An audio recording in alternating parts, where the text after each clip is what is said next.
Hello everybody, week 3 discussion.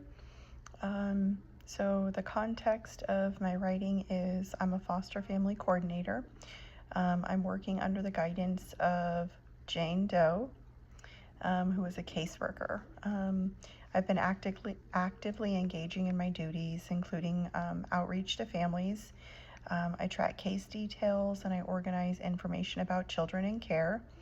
And in doing so, I emailed individuals connected to the cases intending to fulfill my role without realizing that there were communication protocols in place that required supervision approval before contacting certain parties, like certain caseworkers or certain children directly.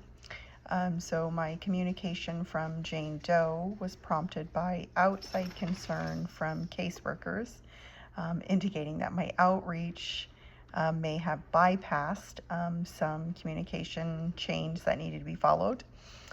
So even though my intentions were aligned with my responsibilities, it didn't go as planned. So the purpose of my writing in this case was to clarify the work that I had done and why.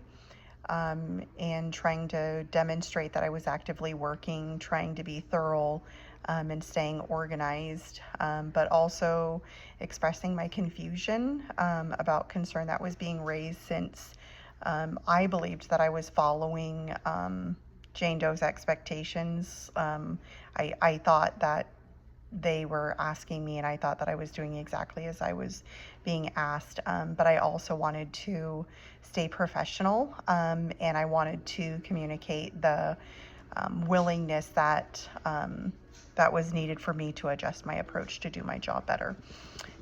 So the message that I was trying to convey was that I'm actively doing my job, not neglecting my responsibilities, that I do care about the accuracy in the communication, which I thought was evident in the steps that I was taking to organize and to track the data.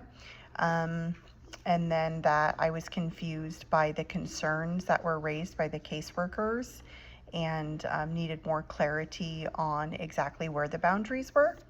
And then I wanted feedback and guidance so that I could stay aligned with the expectations of me.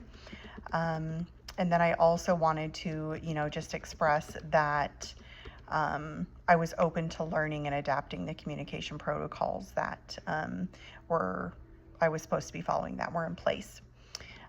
So the intended audience was Jane Doe, the caseworker on some of the cases that I was supporting.